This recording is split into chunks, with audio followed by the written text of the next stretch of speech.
Magandang araw po sa ating lahat. Ako po ang inyong kapitan, Kapitan George Tablan Jr. ng Barangay Patimawan, kung saan tayo po ay gaganapin po natin ang ating Barangay Assembly Day para po sa second semester ng current year 2020.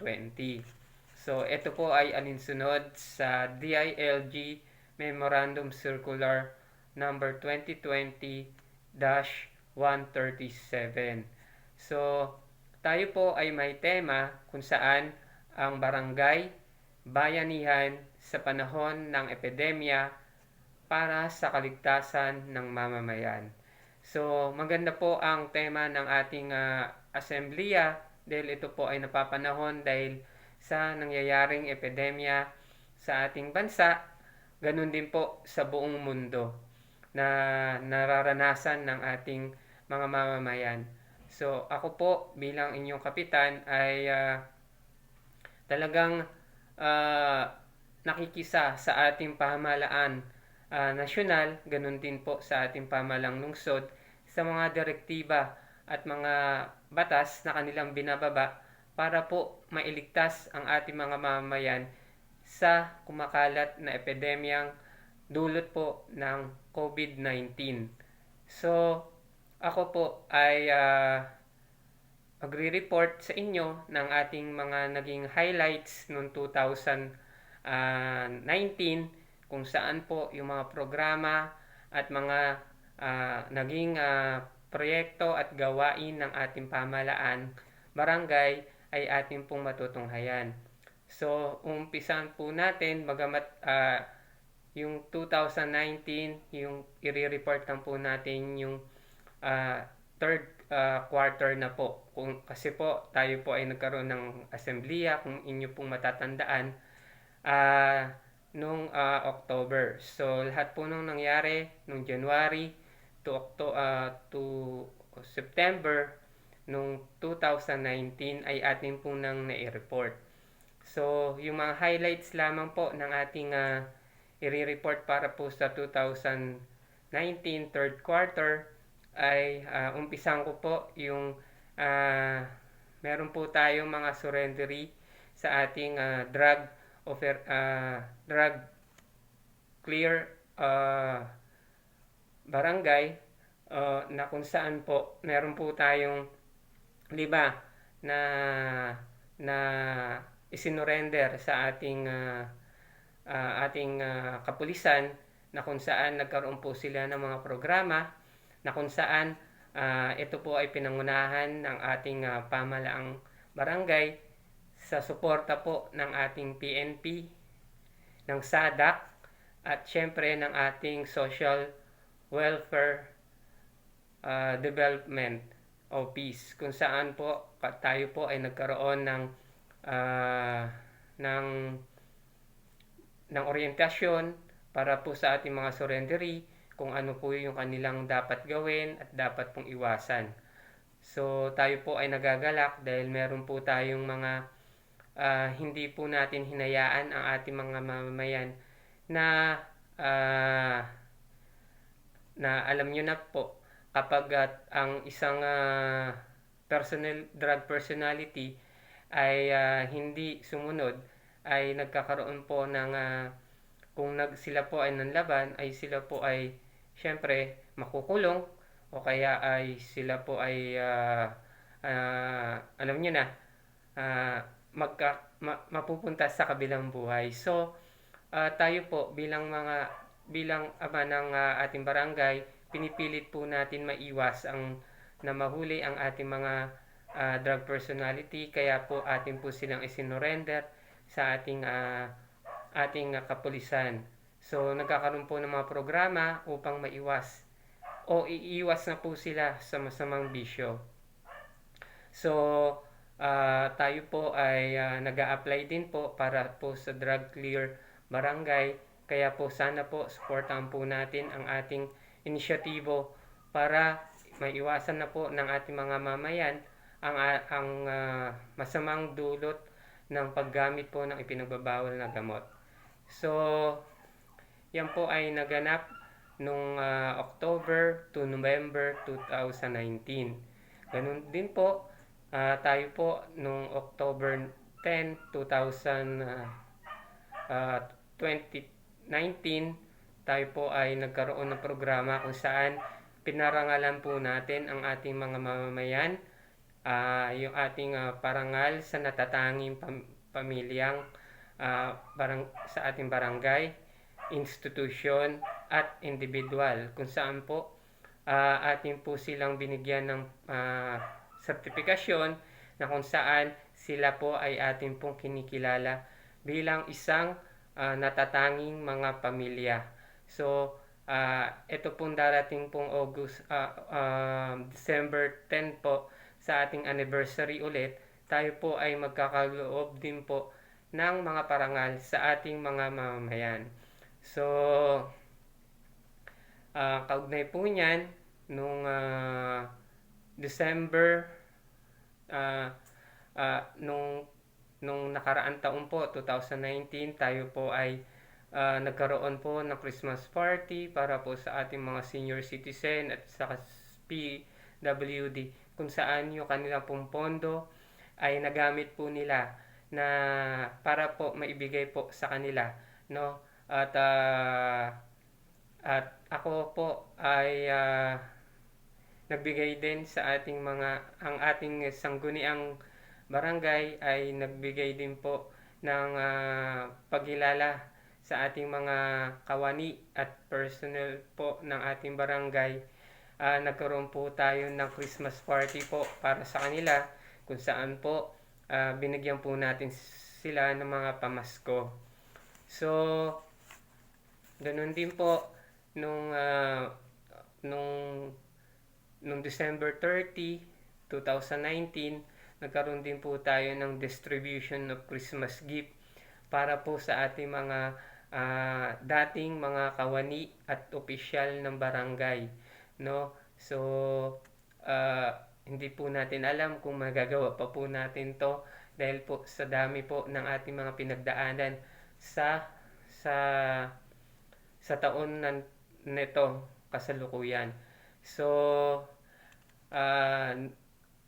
pagtungtong po ng December, ng January sa ating 2020 ay meron pong naging unos o kalamidad sa ating bansa. Ito po yung pagputok po ng Mount Taal, kung saan po as maswerte na lugar na hindi po tayo naapektuhan ng anumang kalamidad, tayo po ay nag-initiate ng relief operation po sa Taal, kung saan po ito po ay naganap noong January 17 at nagkaroon pa po tayo ng part 2. Alam niyo po, lubos po akong nagpapasalamat sa ating mga mamamayan, sa ating mga kabarangay, na talaga pong pag tayo po ay nagpatawag ng relief operation, sila po sa San Jose del Monte, tayo po ay nagkaroon ng pagbibigay po ng ayuda para po sa ating mga ating kababayan sa Batangas sa pagputok po ng Mount Taal, ng Bulkan Taal. So, tayo po ay nagpapasalamat po sa ating mga mamayan na nagbigay sa ating mga kapwa San Joseño na nagtiwala po sa inyo, sa inyong lingkod, para po maihatid natin ang ating kaunting tulong sa ating mga kababayan sa Mount Taal. So, pagtungtong po ng March, hindi pa po tapos ang problema po sa pagputok ng Mount Taal, ay dumating na nga po ang isang anunsyo po ng ating mahal na presidente, yung Proclamation number 22, kung saan ang dinideklara ang ating buong bansa bilang isang public health uh, state of public health throughout the throughout our country, the Philippines. So, alam niyo po, pagkatungtong po ng March ng proclamation na yan, tayo po ay agad na nagpatawag ng meeting sa ating BHERT o yung Barangay Health Emergency Response Team. Kaugnay po sa mga health protocols na dapat nating ipatupad sa ating barangay. So, nagsimula po na magkaroon po ng enhanced community quarantine noong March 15 to 2020, kung saan po diniklara po ng ating presidente na bawal pong lumabas. So may kanta nga po si Kim Chiu, yung bawal lumabas, no? So alam niyo po yung pagkawala po ng pagdeklara po ng ECQ ay sobrang nagkaroon po ng epekto sa kabuhayan po ng ating mga mamamayan. So, maikwento ko lang po na nung una pong dineklara yan, sabi ko, makakaya po ba ng ating barangay na pakainin ang ating buong mamamayan, no? So, kasi ang deklarasyon po ng ating mahal na presidente, bahala na ang mga opisyal ng barangay sa ating mga mamamayan. Basta bawal palabasin ang ating mga mamamayan, no? So ako po bilang batang inyong kapitan, sabi ko, makakaya po ba natin yung ganong kagustuhan ng ating presidente na magamat tayo po'y salat sa pananalapi sa kakulangan po ng pondo, tayo po ay humanap, no? So, sabi ko nga, mga generous ang ating mga kabarangay.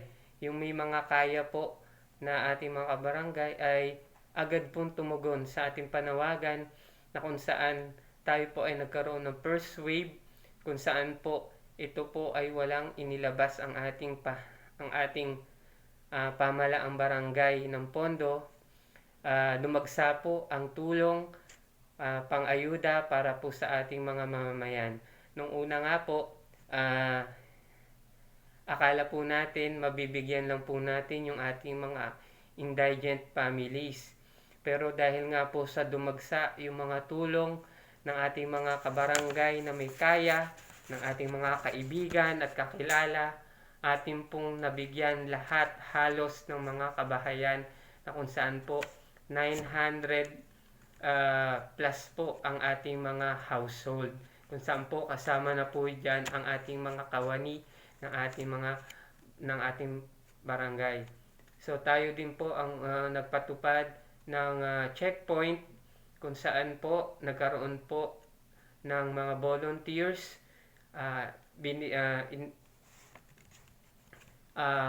Kinukuha ko na rin po ang pagkakataon na ito upang magpasalamat sa ating pong matyaga at masisipag na volunteers na talaga pong tumulong at tumugon sa ating panawagan na bantayan at ipatupad po ang enhanced community quarantine at health protocols po sa ating mga mamamayan at nasasakupan.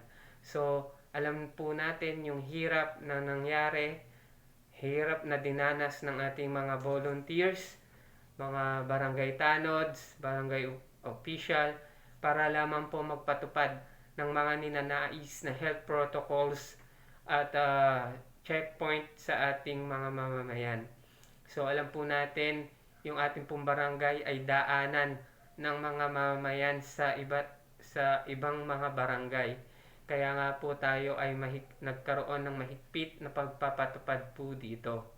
So, inutusan din po tayo na magkaroon ng barkada sa bawat eskinita sinarahan po natin yung ating mga eskinita at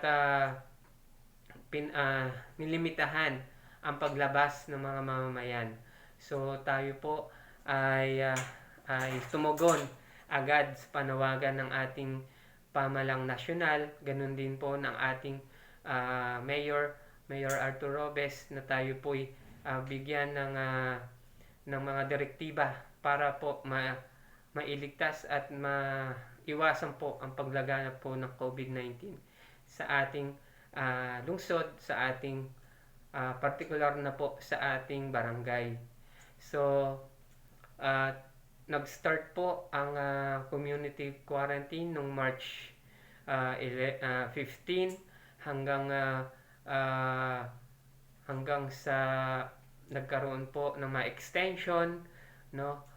Umabot na po hanggang sa kasalukuyan ay meron under community quarantine po pa rin po tayo. So sa relief operation po natin, yung pagbibigay po natin ng ayuda, tayo po ay nagkaroon ng 5 pagbibigay po ng relief sa ating mga mamamayan.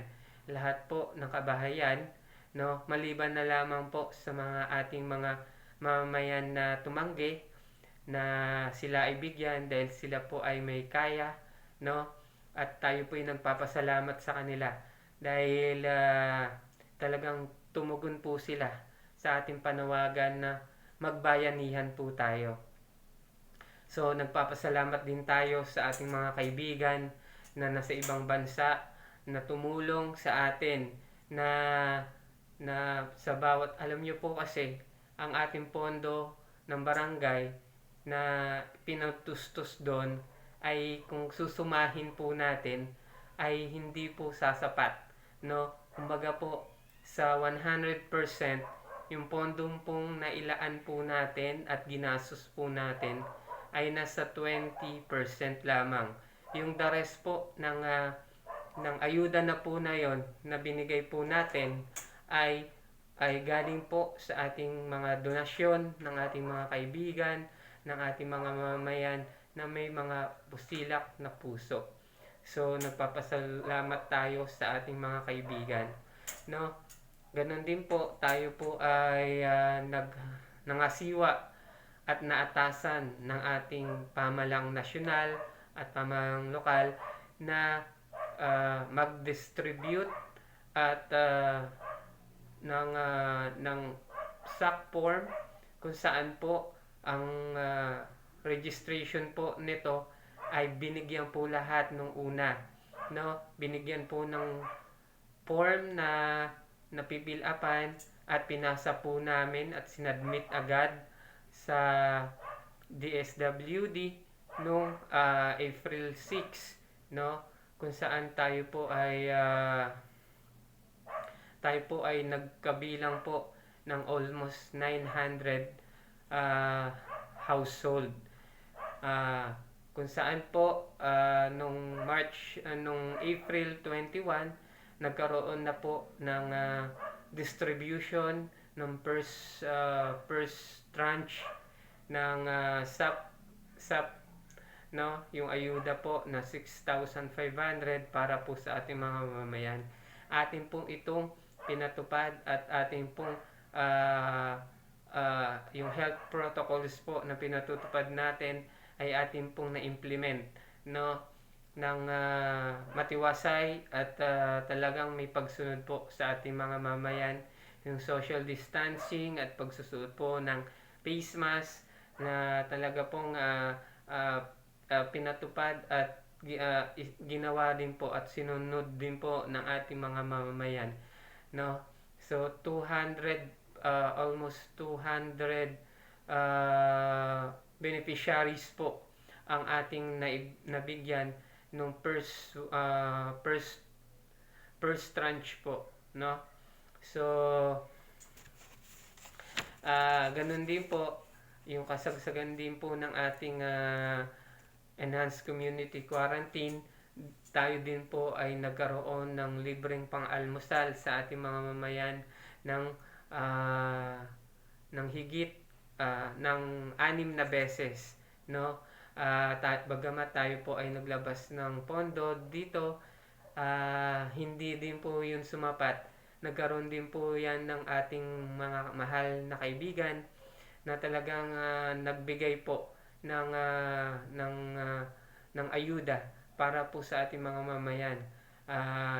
Tayo po ay nagkaroon ng libreng almusal ng 6 na beses, no, sa bawat iskinita, na kung saan ito po ay pinamahalaan ng ah, ating mga magigiting at masisipag ng mga barangay official, barangay kagawad, SK, syempre yung ating mga kawani at mga tanod ng barangay, no. So yung epidemya na dulot ng COVID-19 sa ating bansa, no, sa ating mga mamayan, sa mga opisyal at kawani ng barangay, ay sobra po talagang malaking epekto, no. Alam niyo po yung hirap at pagod uh, ng ating mga kawani, mula po sa ating secretary, sa ating treasurer, sa ating BRK, sa ating clerk, kay admin, sa ating mga BHW, sa ating nurse, no, sa ating mga lupon, sa ating mga uh, sa ating uh, sa, sa lahat ng mga kawaning gumalaw sa araw po ng pandemya, no. Magamat ngayon po ay nasa health protocols pa rin po tayo ng mga pinatutupad, ay hindi po tumigil ang ating pamahalaang barangay na magkaroon po ng mga programa na makatulong po upang maibsan yung lungkot na dadama ng ating mga kabarangay. So, syempre, hindi lamang po natatapos sa ayuda ang pagtulong ng ating mga opisyal at kawani ng barangay. So, tinuruan din po natin ang ating mga kawani ng ating mga mamayan na gumawa ng kanilang pamamaraan para po masustain na yung kanilang kabuhayan, kung paano po sila kumain. Nag-initiate po tayo ng isang programa, yung gulayan sa tahanan o yung urban gardening contest, kung saan po meron po tayong mga binigyan na at inawardan po ng 10 kabahayan na meron po silang mga tanim sa kanilang mga bakuran. So, tayo din po sa araw ng nabanggit na buwan at linggo ng kasagsagan po ng community quarantine po natin, nagkaroon po tayo ng disinfection, pagdi-disinfect sa ating kapaligiran, no. So, alam po natin yung tindi ng takot na nangyari at nangyari sa ating mga mamamayan. Kaya po alam po kasi natin yung panganib na dulot po ng COVID-19 sa ating pangangatawan. Kaya po tayo ay nag-initiate sa tulong po ng ating pamahalaang panglungsod ng disinfection day, no. Syempre, ang ating ding nagpapasalamat din tayo sa ating pamahalaang panglungsod, at nagkaroon sila ng 3 wave ng relief operation para po sa ating mamamayan. Ganun din po ang ating governor, Governor Daniel Fernando, kung saan po siya po ay nagkaloob po sa atin ng isang wave ng relief sa ating mga mamamayan, no. So, all in all po, kung susumahin po natin yung tulong na binigay ng ating pamahalaan sa ating mga mamayan, meron po tayong 9 beses na pagbibigay po ng relief goods sa ating mga mamamayan. So, So sa dami po na nangyari nung na mga nakalipas na buwan, no, yung kasagsagan po ng pandemya, no, at hindi pa naman po talaga natatapos, no. Ah, sa totoo lang po, tayo po ay sa ilang buwan na yon, mula March, April, May, June, uh, July, yan po yung panahon na talagang hindi po pinalabas ang ating mamamayan. Magamat pagtungtong po ng August, no, siguro akala po ng ating pamahalaan ay walang hindi na ganun ka ang pandemya, no, lumuwag na po, no, at dito na po pagpasok po ng August 12, nagkaroon po tayo ng first case, no. Ito po yung mga ating mga mamamayan na umuwi galing po sa kanilang o na lockdown sa ibang lugar. So syempre, tayo po inatasan din ng ating pamahalaang lungsod, ng pamahalaang nasyonal, na tayo pa rin po ang mag-asikaso sa ating mga nagpa-positive na mga mamamayan. So binabantayan po natin yan, no. Ina-under house lockdown po sila, no. Binibigyan po natin ng konting ayuda, at syempre may ayuda din mula sa ating panglungsod, no. So sabi ko nga, yung pagbibigay ng ayuda ay hindi po natatapos, no. Kaya nga po, nagpapasalamat tayo sa ating mga kaibigan, no, na talagang tumutulong pag tayo po ay nananawagan. Ganun din po, hindi po tayo natinag sa ating kagustuhan na magkaroon po ng sariling lupa, no, ang ating pamahalaang barangay, no, dahil gusto po nating mas maluwag at maayos pong pamahalaang gusaling pampamahalaan, no. Tayo po ay naglaan ng 700,000 para po makabili ng 150 square meter na lupa, no, kung saan ito po ay inaprubahan ng City Assessor's Office, kung saan sila po ang nag-atas kung gaano kalaki yung lupa na aabutin po ng halagang nabanggit. So ating pong na-purchase yan nung September 25, 2020.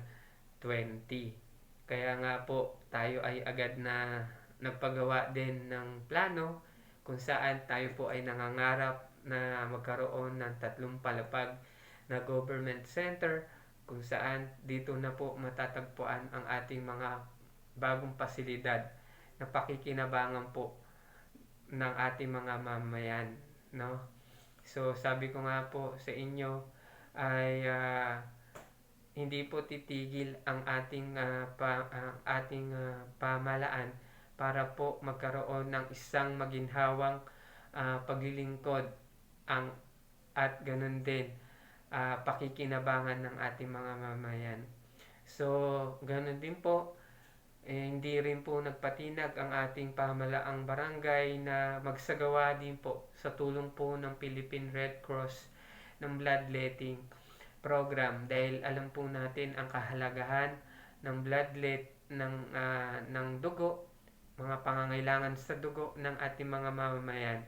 Kaya nga po, bagamat meron pong limitasyon, nagkaroon po tayo ng 50 donors, 55 donors ng bloodletting natin. So nung October 18 din po, tayo po ay umattend din po ng isang Arbor Days, kung saan tayo po ay nagtanim at nagsagawa din po ng tree planting, no. So hindi po tayo nagpatinag sa anumang panganib ng COVID-19, tayo po ay tumutulong para po mapangalagaan ang ating likas yaman. So, ganun din po, dahil nga po sa yung iba pong mga paggawain natin ay nagsuffer dahil nag-realign po tayo ng pondo para po sa mga relief o na pagbibigay ng ayuda sa ating mga mamayan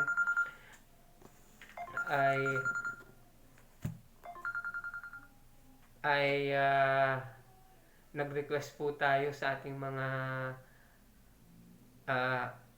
mga opisyal ng panlalawigan, ng semento, kaya sa ating gobernador. Tayo po yung nagpapasalamat.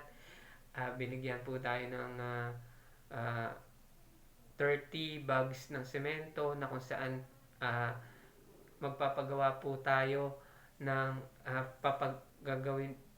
ipapagawa po natin yung mga sirang mga iskinita ng ating barangay. Siyempre, nag-request din tayo ng pintura at tayo po ay nagpapasalamat kay Bukal Alex Castro na tayo po ay nag-grant. Ganun din po kay Bukal John Del Santos na nagbigay din po ng buhangin at ng graba, no?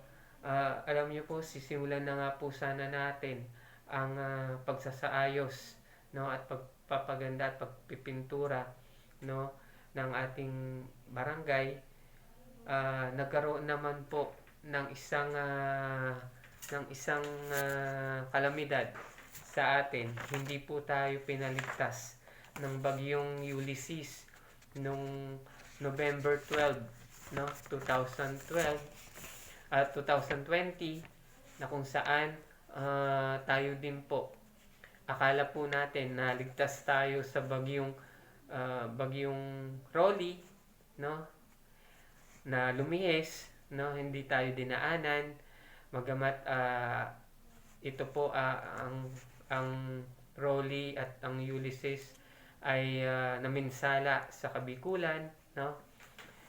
Si bagyong Rolly tayo po ay iniwasan, pero pagtungtong po ng bagyong Ulysses na sobrang dami ng ulan na at hangin na ibinigay po sa atin, no.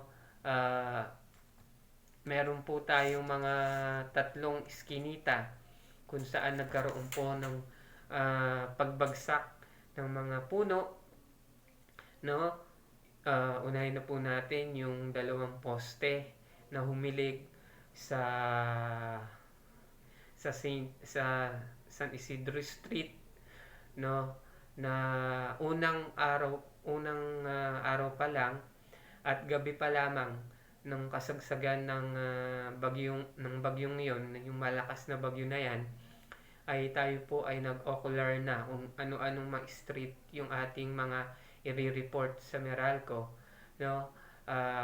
Magamat meron pong mga naka-standby na mga Meralco, atin po agad na ni-report yung mga natumbang mga puno, no. Kaya alam po nila kung ano-anong street yung mga apektado, no.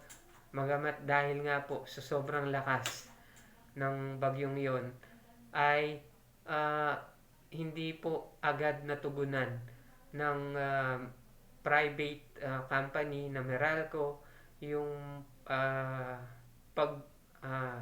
mamaaring pagtumba ng 2 poste sa San Isidro Street, no. Tayo po ay humihingi ng pasensya sa ating mga mamamayan doon na nag-alala dahil isang araw pa lamang po ang nakalipas nung bagyong Ulysses na yon, ay agad pong binuksan yung ilaw, yung kuryente na dadaloy sa mga kawad, no. Yung pagtumba ng punong malaki sa San Isidro Street, ng punong ng mangga na nabagsakan po yung bahay ng mag-asawang Ginoo at Ginang Gorospe, ng malaking puno ng mangga doon. Nung una pong ah, kinaumagahan po, no, agad po nating nag-utos sa ating mga masisipag at magigiting na barangay tanod na pagbubutol, no. So naputol naman po yung mga sanga, bagamat syempre hinapon na at malaki po yung punong na yon, hindi po namin agad ito na natabas, no. At agad naman pong nagkaroon at sinindihan ng Meralco yung ilaw, no. Kaya po hindi na po namin nagawang tabasin, no, ng paunti-unti yung punong malaki na yon dahil delikado po yung nangyari. Agad po tayong sumangguni sa tanggapan ng Meralco, yung pagre-report po natin, pagpa-follow up po natin ay ginawa po natin halos araw-araw. Meron po tayong mga empleyado ng Meralco na talagang nandito sa ating barangay, no, na talagang tumulong din para ma-report, no. So nagpapasalamat tayo sa kanila. So yung yung naging kaganapan po na yon ay meron ay ganun, ang pinakamatindi nga po yung San Isidro Street.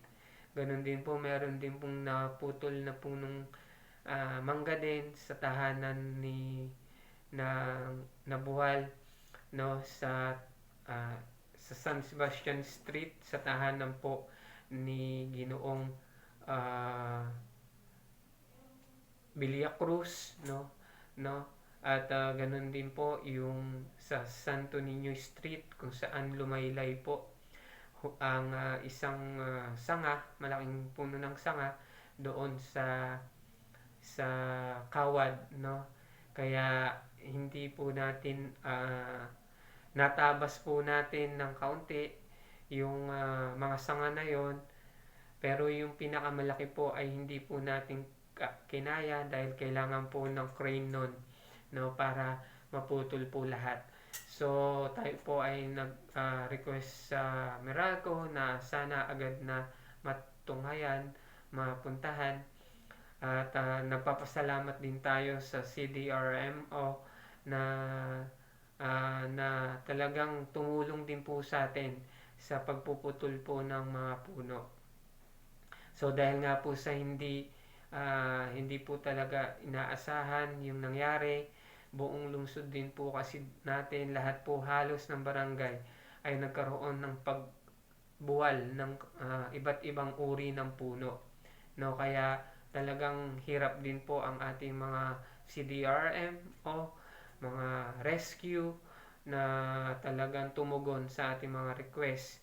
Kaya po tayo ay nag-initiate na rin nung naayos na po ng Meralco yung punong yung kawad, yung delikadong kawad, at na alay na rin po yung poste sa San Isidro Street. Agad po natin kumontak ng mamumutol ng puno, no. Tayo po ay nagbayad na rin po doon. Bagamat meron pong mga ating mamayan, yung kanilang bahay ay nabuwalan din, no. Pinauunawa po natin, no. Willing po tayong tumulong, no, pero ang inuuna po talaga natin yung nakahambalang sa mga daanan at mga delikadong mga lugar. So tayo po ay nagpapasensya sa mga ating mga kabarangay, bagamat pinapuntahan din po natin to sa ating mga tanod, sa ating admin na tignan at suriin yung ating mga maitutulong sa kanila. So tayo po ay nagpapasalamat sa ating mga mamamayan na nagkusa na rin maglinis sa kanilang mga tahanan sa pagkabuwal ng kanilang mga puno. So at alam nyo po, ah, hindi naman po natatapos yung tungkulin ng barangay sa pagtugon sa kalamidad, sa pagtugon sa pandemya. Nagkaroon po tayo ng mga session, mga meeting dahil kailangan po natin maipasa ang 2021 annual budget ng ating barangay. I-report ko lang po sa inyo na naipasa na po ang ating uh, ang taunang budget ng ating barangay uh, na nagkakahalaga po ng 4,324,483.95. Ito po ay naipasa po natin sa kagawaran po ng budget ng ating panglungsod at ito po ay didinggin sa sangguniang panglungsod, no?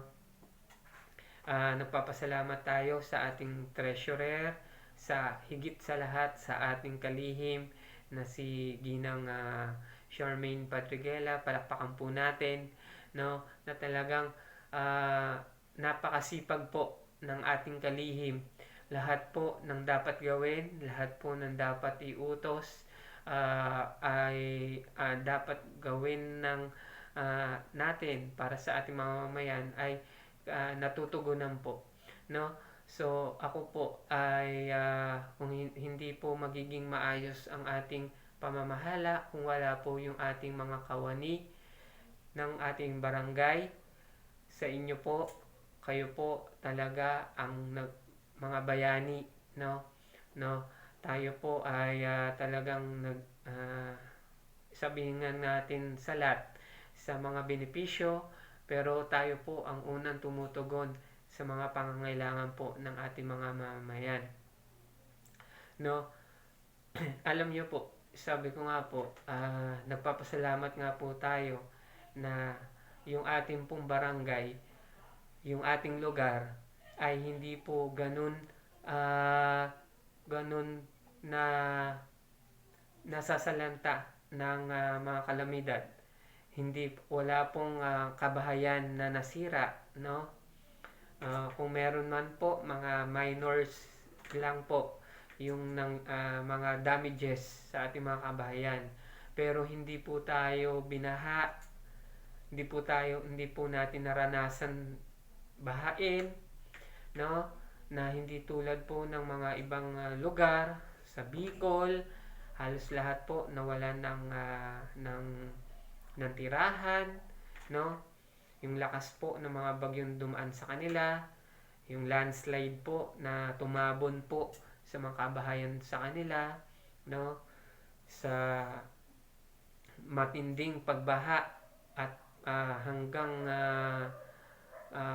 lagpas sa kanilang mga tahanan, yung nangyaring pagbaha sa Cagayan ay talagang ating pong ikinalungkot, no?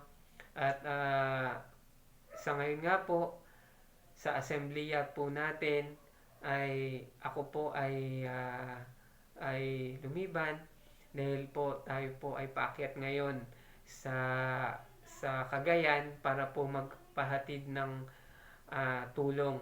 Ito po ay inisyatibo po ng ating mga kaibigan na mabigyan po ng tulong ang ating mga kababayan sa Cagayan. Tayo po ay naging tulay lamang para po maghatid nito sa ating mga mamamayan, sa ating mga kababayan sa Cagayan. So kasama po natin na tutulak pa norte ang ating masipag ding SK Chairman Kenneth Solomon at ang kanyang mga kasamang SK na nagbibigay din po ng kanilang tulong, no? Ang alam ko po, meron po silang dalang 700 food packs. Kami naman po ay meron po kaming 600 food packs na dadalhin po sa Cagayan, no? Ipagdasal niyo po kami na matiwasay po namin na magampanan ang aming layunin na makatulong sa ating mga mamamayan. So nagpapasalamat po tayo sa mga nagtiwala muli, sa mga donors, no, na nagpahatid ng kanilang mga tulong sa ating mga ah, ating mga ah, kababayan sa Cagayan. So ako po si Kapitan George Tablan ay sa bumubuo po ng sangguniang barangay ng Barangay Patimawan sa ating mga konsehal na talagang ah, sumusuporta lagi sa ating mga pulisiya sa pagpapatupad po ng mga binababang kautusan ng ating panglungsod na pamahalaan at pangnasyonal na pamahalaan at panlalawigan. So, maraming salamat din po sa ating Congresswoman Rida Robes dahil po sa nagpabigay din po siya ng mga ayuda at pagbibigay po ng kanilang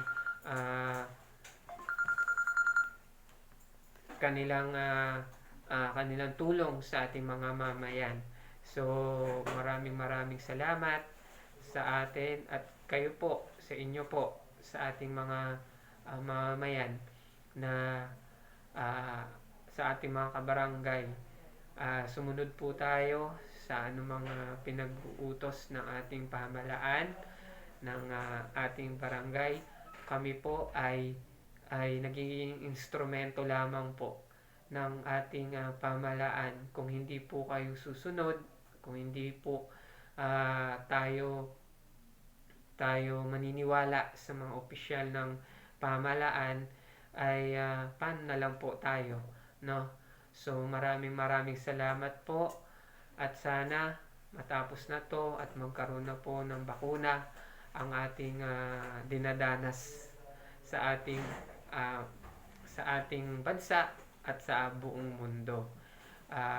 Muli po, isang mapagpalaya, ligtas at malusog na pamumuhay po. So sabi nga po, yung barangay, bayanihan sa panahon ng epidemya para sa kaligtasan ng mga mamayan ang isa sa susi para po sa ating pagkakaisa bilang sa ating kabarangay. So, sa inyo po, sa mga kawani ng barangay, sumasaludo po ako sa inyo sa ating mga tanod, sa ating mga mother leader, sa ating LLN, sa ating mga BHW, sa ating nurse, sa ating treasurer, sa ating BRK, sa ating clerk, kay admin Noel, sa ating syempre sa ating kalihim ng barangay, Ginang Charmaine Padreguela. So sobrang sipag, baka naman may magregalo dyan sa Pasko, no? So kami po sa bumubuo ng Barangay Patimawan ay anuman pong unos ang ating pagdaanan, nandito pa rin po tayo bilang isang mamamayan na merong pananalig at pagtitiwala sa ating Amang nasa langit, na lahat po ng pagsubok na ito ay ating pong malalagpasan.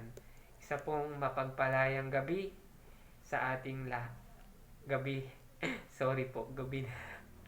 isang mapagpalayang araw po sa ating lahat.